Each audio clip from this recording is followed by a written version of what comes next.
বন্ধুরা, আমাদের ভাগ্যকে লেখে? এই প্রশ্নের উত্তর বছরের পর বছর ধরে মানুষ খুঁজে চলেছে। ভাগ্য, যেটাকে অনেকেই জীবনের ঘটনা ও পরিস্থিতির পূর্বনির্ধারিত পরিণতি বলে মানেন, কিন্তু সত্যিই কি এটা কোনো অদৃশ্য শক্তি দ্বারা লেখা হয়? ঈশ্বর, কর্ম, নাকি আমাদের নিজেরই প্রচেষ্টা এর একমাত্র ফল?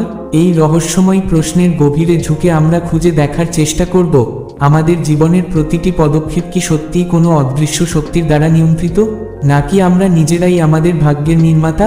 নমস্কার বন্ধুরা, আপনাদের আরেকবার স্বাগত জানাই এই চ্যানেলে। আজ আমরা ভাগ্যের এই বিস্ময়কর বিষয়টি নিয়ে আলোচনা করব। চলুন শুরু করা যাক।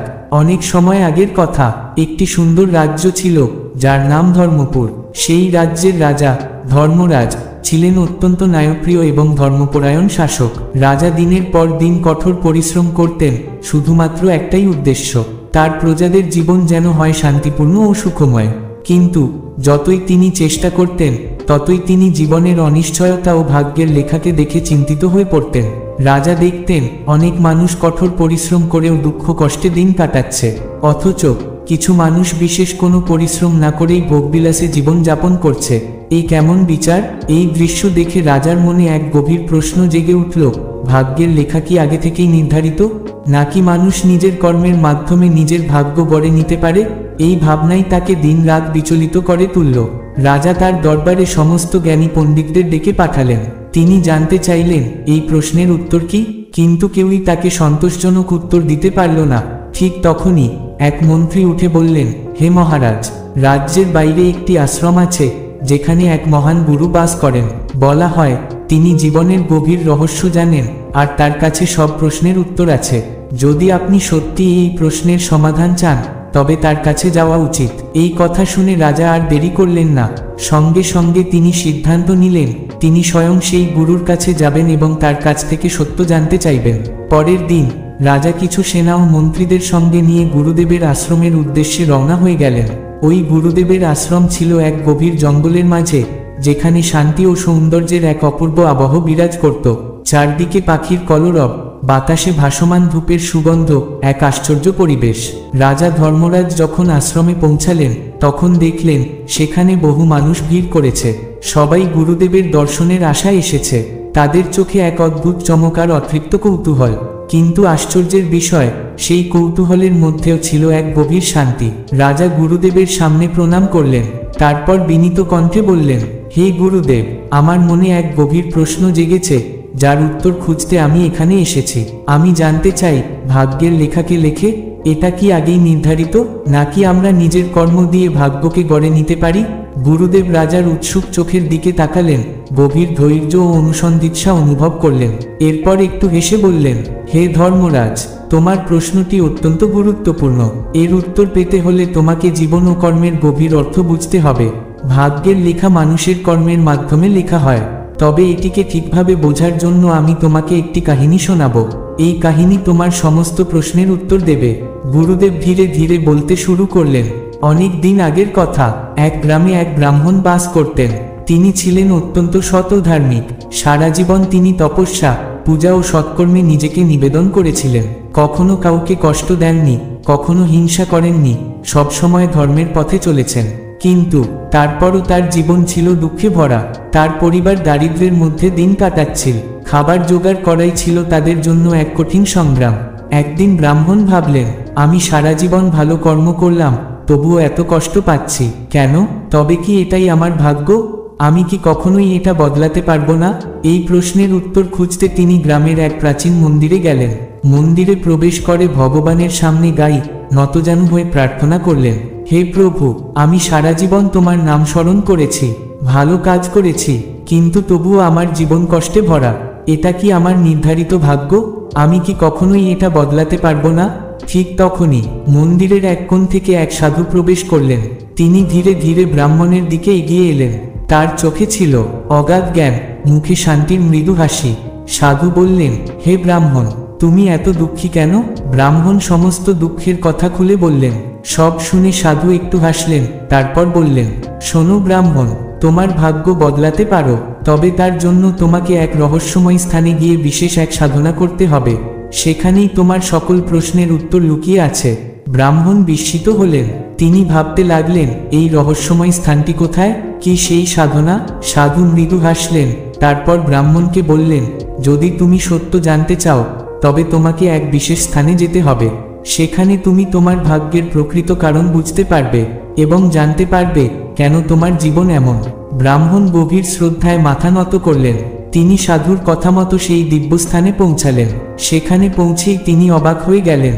এক অপার্থিব শক্তি পরিবেষ্টিত স্থান, যেখানে বাতাসে ভাসছিল এক অদ্ভুত শান্তি। তিনি ধ্যান শুরু করলেন, আর ধীরে ধীরে তার সামনে এক অদ্ভুত দৃশ্য ভেসে উঠল।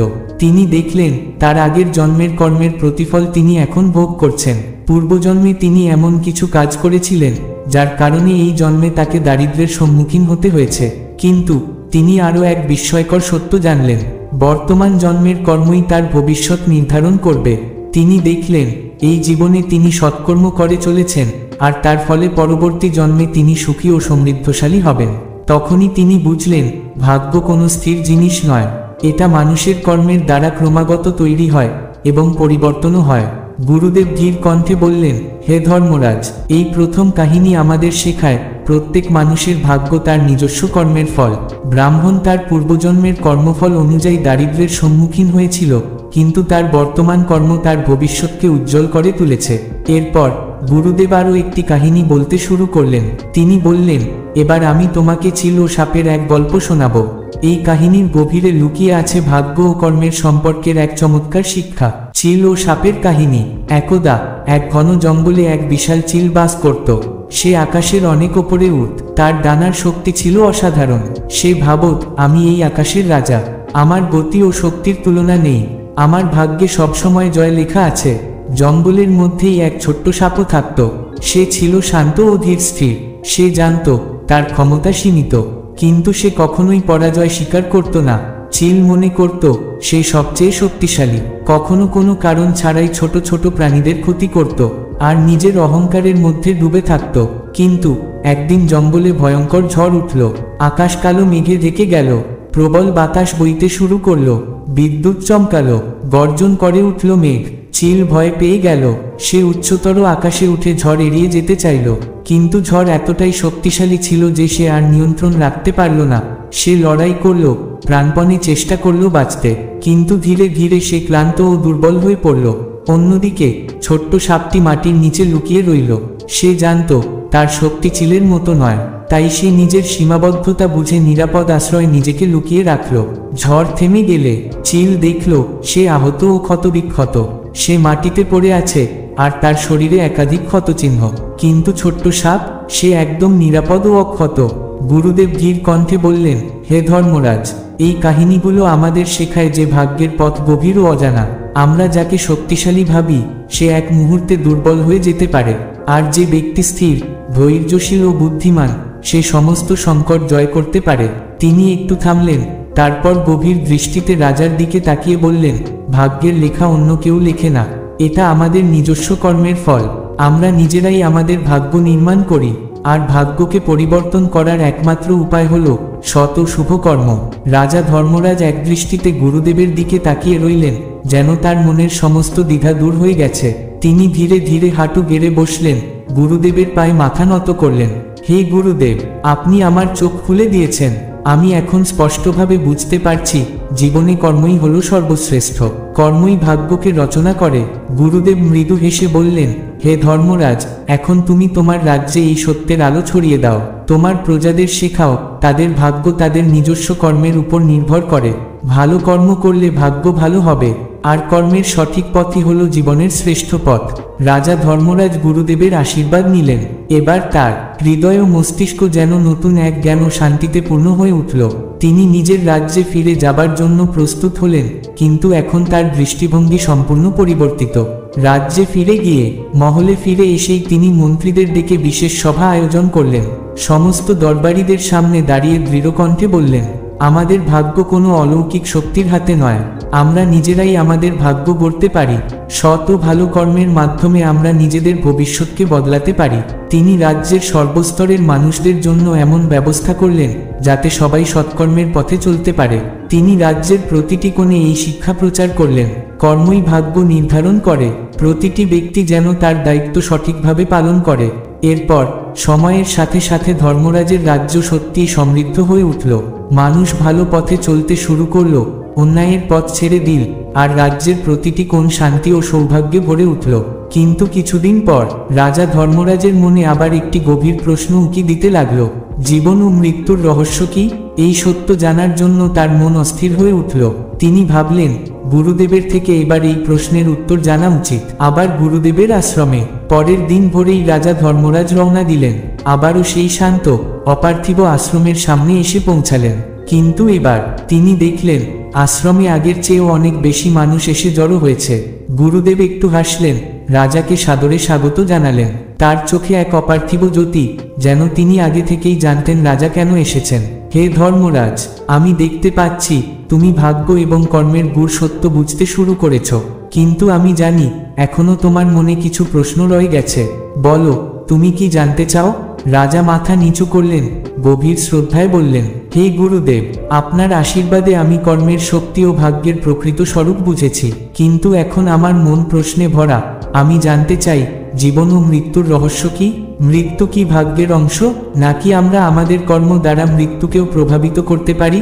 গুরুদেব ধীর চোখে রাজাকে দেখলেন, কয়েক মুহূর্ত নীরব থেকে গভীর স্বরে বললেন, হে ধর্মরাজ, তোমার প্রশ্ন অত্যন্ত গুরুত্বপূর্ণ। জীবন এবং মৃত্যুর চক্রকে বোঝা সহজ নয়, তবে আমি তোমাকে এটি বোঝানোর জন্য একটি কাহিনী শোনাব, একজন সাধু এবং এক রাজা সম্পর্কে। এই কাহিনী তোমার সমস্ত প্রশ্নের উত্তর দেবে। এক অতীত কাহিনী। অনেক দিন আগে এক মহান রাজা ছিলেন। তার ছিল বিপুল ধন সম্পদ, ক্ষমতা আর সমস্ত বিলাসিতা। তার রাজ্য ছিল শক্তিশালী, তার জীবন ছিল আরামদায়ক, কিন্তু রাজা সর্বদা মৃত্যুর ভয় নিয়ে চিন্তিত থাকতেন। তিনি সবসময় ভাবতেন, একদিন আমি এই সব কিছু হারিয়ে ফেলব, আমার জীবন শেষ হয়ে যাবে। আমি কিভাবে মৃত্যুকে পরাস্ত করতে পারি? এই চিন্তা তাকে দিনে রাতে অস্থির করে তুলল। একদিন তিনি রাজ্যের সমস্ত পণ্ডিত, জ্যোতিষী এবং সাধুদের ডেকে পাঠালেন। তিনি দৃঢ় কণ্ঠে বললেন, আমি চাই না মৃত্যু আমার জীবনযাত্রার সমাপ্তি ঘটাক। এমন কি কোনো উপায় আছে যাতে আমি মৃত্যুকে এড়িয়ে যেতে পারি? রাজদরবার নীরব হয়ে গেল, কেউই সন্তোষজনক উত্তর দিতে পারল না। ঠিক তখনই রাজা শুনতে পেলেন এক আশ্চর্য সাধুর কথা, এক রহস্যময় সাধুর সন্ধান। সে সাধু নাকি জীবন ও মৃত্যুর রহস্য জানতেন। তিনি গভীর জ্ঞানী এবং বহু গোপন সত্যের অধিকারী ছিলেন। রাজা আর দেরি করলেন না, তিনি তৎক্ষণাৎ সেই সাধুর খোঁজে বেরিয়ে পড়লেন। দীর্ঘ কয়েকদিনের যাত্রা শেষে তিনি এক গভীর অরণ্যের মধ্যে এক পবিত্র আশ্রমের সামনে এসে দাঁড়ালেন। সাধু রাজাকে সস্নেহে স্বাগত জানান। রাজা সাষ্টাঙ্গ প্রণাম করে বলেন, হে মহাজ্ঞানী, আমি মৃত্যুকে ভীষণ ভয় পাই, আমি অমর হতে চাই। এমন কোনো উপায় কি আছে যাতে আমি মৃত্যুকে হারিয়ে চিরকাল বেঁচে থাকতে পারি? সাধু মৃদু হাসলেন, তারপর গভীর স্বরে বললেন, মৃত্যু হলো এক অটল সত্য, এটিকে কেউই বদলাতে পারে না, এটি জীবনেরই এক অনিবার্য অংশ। কিন্তু আমি তোমাকে এমন এক সত্য বলবো যা তোমাকে মৃত্যুর ভয় থেকে মুক্তি দেবে। এটি তোমাকে অমর করবে না, তবে তোমাকে জীবনের চরম মুক্তির পথ দেখাবে। রাজা কৌতূহলী হয়ে উঠলেন। তিনি একদৃষ্টিতে সাধুর দিকে তাকিয়ে বললেন, হে গুরুদেব, কি সেই উপায়? আমাকে বলুন। সাধু চোখ বন্ধ করলেন, কিছুক্ষণ নীরব রইলেন, তারপর শান্ত স্বরে বললেন, যদি তুমি সত্যিই মৃত্যুকে জয় করতে চাও, তাহলে প্রথমে তোমাকে জীবনকে তার প্রকৃত রূপে গ্রহণ করতে হবে। মৃত্যুর ভয় কাটানোর একমাত্র উপায় হলো কর্মের সঠিক উপলব্ধি। যখন তুমি নিজের কর্মে নিয়োজিত হবে কিন্তু তার ফলের আশা করবে না, তখনই তুমি মৃত্যুর ভয় থেকে মুক্ত হবে। জীবন ও মৃত্যু হলো শুধুমাত্র এক পরিবর্তন, আর এই পরিবর্তনকে বোঝার জন্য তোমাকে নিজের আত্মার প্রকৃত স্বরূপ জানতে হবে। রাজা গভীর মনোযোগ দিয়ে সাধুর কথা শুনলেন। ধীরে ধীরে তার মনে এক নতুন উপলব্ধি জন্ম নিল। তিনি অনুভব করলেন, মৃত্যু নয়, প্রকৃত ভয় পাওয়া উচিত সেই জীবনকে যা অর্থহীনভাবে কেটে যায়। তিনি বুঝলেন, মৃত্যুর চিন্তায় সময় নষ্ট না করে জীবনের প্রতিটি মুহূর্তকে সার্থক করে তোলাই মানুষের প্রধান লক্ষ্য হওয়া উচিত। এরপর গুরুদেব রাজাকে আশীর্বাদ করে বললেন, হে ধর্মরাজ, জীবন ও মৃত্যু একে অপরের সঙ্গে গভীরভাবে যুক্ত। মৃত্যুর ভয় তখনই শেষ হয় যখন আমরা জীবনের প্রকৃত অর্থ বুঝতে পারি। ভাগ্য এবং কর্ম দুটোই আমাদের আত্মার বিকাশের জন্য। মৃত্যু হলো কেবল এক নতুন অধ্যায়ের সূচনা। তাই নিজেকে অমর করতে চাইলে দেহ নয়, কর্মকে অমর করো। এমন ভালো কাজ করো যা মৃত্যুর পরেও তোমাকে বাঁচিয়ে রাখবে। রাজা ধর্মরাজ গভীরভাবে মাথা নত করলেন। তিনি বুঝতে পারলেন, মৃত্যু শুধুমাত্র দেহের শেষ, আত্মার নয়। মানুষের আসল পরিচয় তার কর্মের মধ্যে। গুরুদেবের এই মহান শিক্ষা গ্রহণ করে রাজা ধর্মরাজ নিজের রাজ্যে এক নতুন পরিবর্তন আনলেন। তিনি নিজের জীবনকে সম্পূর্ণভাবে ধর্ম, ন্যায় এবং সেবার পথে সমর্পিত করে দেন। নিজের রাজ্যের প্রজাদের জন্য তিনি এক আদর্শ শাসকে পরিণত হন। তার ন্যায়পরায়ণ শাসন ও সদ্ভাবের কারণে রাজ্যে সমৃদ্ধির ঢেউ বয়ে যায়। অবশেষে রাজা ধর্মরাজ নিজের কর্মের মাধ্যমে প্রমাণ করেন যে ভাগ্যের লেখা অন্য কেউ লেখে না, বরং মানুষের কর্মই তার ভবিষ্যৎ নির্ধারণ করে। তিনি এটাও উপলব্ধি করেন যে জীবন এবং মৃত্যুর চক্র অনিবার্য, আর একে স্বীকার করে নেওয়াই হলো সত্যিকারের জ্ঞান। গুরুদেবের আশীর্বাদে তিনি জীবনের প্রতিটি পদক্ষেপকে ধৈর্য, ধর্ম ও বিচার বিবেচনার মাধ্যমে পরিচালিত করেন। অবশেষে তিনি নিজের আত্মার শান্তি ও পরম সন্তুষ্টি লাভ করেন। তো বন্ধুরা, যদি এই গল্পটি আপনাদের হৃদয়ে একটু হলেও আলো জ্বালিয়ে থাকে, তাহলে অবশ্যই একটি লাইক দিন আর সবার সঙ্গে শেয়ার করুন। আর যদি এমনই আরও শিক্ষামূলক গল্প শুনতে চান, তাহলে আমাদের চ্যানেলটি সাবস্ক্রাইব করতে ভুলবেন না। ধন্যবাদ।